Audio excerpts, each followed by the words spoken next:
안녕하세요, 김영입니다.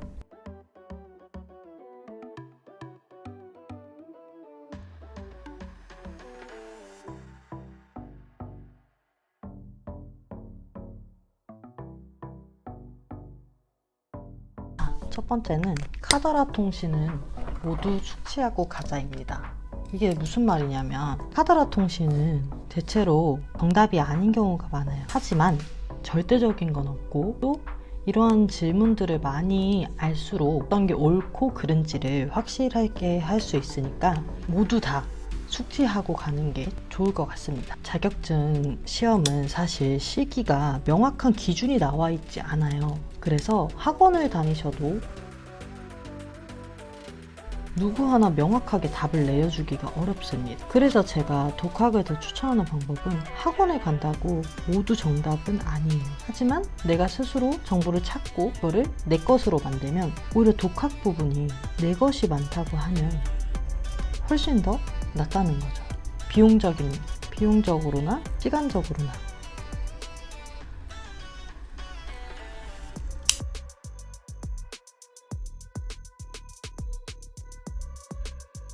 좀 더 후기가 좋던 제품을 쓰겠다고 평소에 손에 익지 않은 제품을 들고 갔다가 망했다는 이야기가 정말 많았어요. 왜냐면 다수가 좋다고 생각했던 제품을 무조건 가져간다고 해서 나에게도 좋은 제품이기는 사실 이런 경우가 많죠. 하지만 이건 늘 비례하진 않아요. 나에게 좋은 제품, 나에게 맞는 제품, 내가 그동안 연습해왔던 제품을 사용하는 게 제일 좋습니다. 손에 익은 제품보다 더 좋은 제품은 없어요. 그리고 특히 주의해야 되는 일반 폴리쉬. 일반 폴리쉬가 너무 꾸덕해서 사용하기가 어렵다면 새 제품을 한 7 혹은 5 때 기존에 내가 갖고 있던 꾸덕한 제품을 한 3에서 5 사이로 섞어주시면은 사용하기도 좋고 너무 묽어서 발색이 안 된다거나 아니면은 다 흘러서 큐티클 라인에 다 흙 들어가거나 이럴 일이 확실히 적답니다. 실전처럼 시간을 재고 연습하는 것도 물론 중요하지만 중간중간에 순서를 잊지 않는 게 가장 중요합니다. 처음 시작할 때는 모두 소독하는 거를 잘 하지만 중간중간에 집기를 꺼내거나 잡거나 마무리하거나 할 때는 소홀해질 때가 많아요. 이런 부분을 우리의 감독관들은 놓치질 않죠. 항상 처음과 같은 마음으로 소독할 수 있도록 몸에 배인 습관이 중요해요. 연습할 때 항상 시험처럼 소독을 철저히 하는 연습을 해주면 좋겠죠?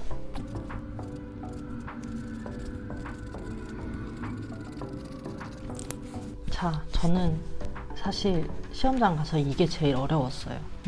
그리고 이것 또한 정말 어렵습니다. 시험장에 가면은 외관으로는 이미 한 경력 한 5년, 10년 돼 보이는 사람들이 보여요. 그리고 그분들은 다 여유가 있어 보인단 말이죠. 대기실에서부터 여유 넘치는 분들이 보이면 나도 모르게 긴장이 돼요. 그리고 작품을 했을 때 이제 나보다 빨리 했거나 혹은 나보다 느리게 했거나 빨리 한 사람을 보면 조바심이 나고 늦게 한 사람을 보면 이제 너무 느긋해져서 내 원래 페이스를 잃는 경우가 종종 있거든요. 그러지 않도록 항상 차분하게 막 두리번거리는 것도 좋지 않은 것 같아요. 감독관 눈에 띄는 짓은 웬만하면 하지 않는 게 좋겠죠. 생각보다 시험 보러 가는 많은 분들이 공단 홈페이지를 잘 보고 가지 않아요. 이 말은 무엇이냐? 공단 사이트에는 나온 내용이 상당히 시험에 많은 정보를 주고 있어요. 이 부분을 정확하게 숙지하지 않으면 아무래도 좋은 결과를 얻기에는 상당히 어려울 거라고 생각이 됩니다. 제가 생각하기에는 이게 첫 번째예요, 사실은. 이걸 알고 나서 뭐 학원에서 가르쳐준 스킬을 사용하시건 개인적인 스킬을 사용하시건 하는 게 좋을 것 같아요.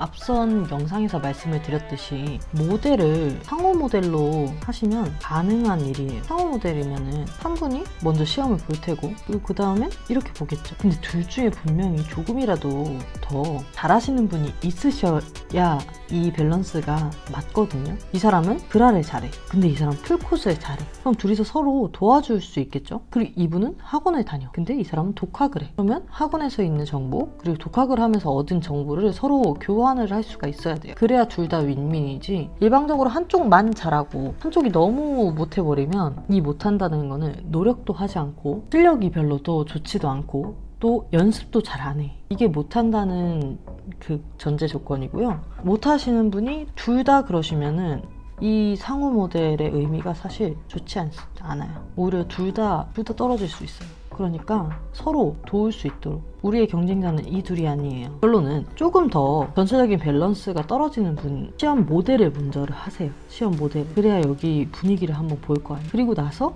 이제 좀 더 나으신 분이 나중에 시험을 봐주시는 거죠. 모델로. 그리고 모델로 갔을 때 가장 좋은 거는 그 시험장의 분위기나 잘한 점, 뭐 주위에 보면은 모델로 가는 볼 수 있는 기회가 정말 많아요. 그러면은 다른 시험자들이 잘하고 있는 점, 못하고 있는 점을 한눈에 파악하기 가장 쉬운 방법 중 하나예요. 모델로 가는. 그래서 저는 이걸 굉장히 추천을 합니다. 순서도 알 수 있고 어떤 게 감독관들이 좀 더 좋아해 보이는지 이런 것도 파악할 수 있기 때문에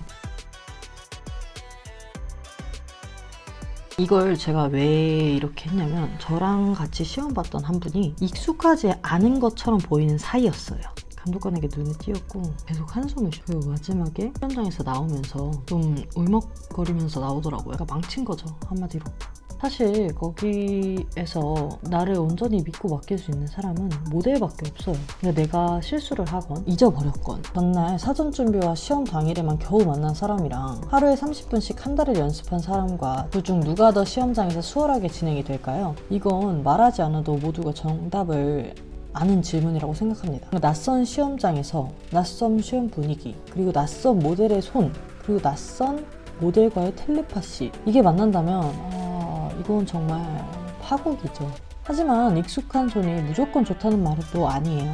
들뜨며 자라는 손톱이나 큐티클이 엄청 얇고 연한 분들이나 커브를 찾아볼 수 없고 납작하거나 독수리형의 손톱 혹은 거스러미가 많이 일어난 손 그래서 손톱의 주변이 빨갛게 일어나신 분이 있어요. 그런 분들이라면 시험자의 모델로는 적합하지 않은 것 같습니다. 그거 말고는 어떤 손이라도 남자분 손이라도 충분히 연습으로 커버가 가능하다고 생각하고요. 하지만 내일 시험을 정말 잘 알고 있는 상호 모델로 데려간다면 말은 하지 못해도 순서를 사실 알잖아요. 뭐 램프에 손을 넣는다든지 가큐어를 해준다든지 뭐 이런 식으로 도움을 줄 수 있을 겁니다.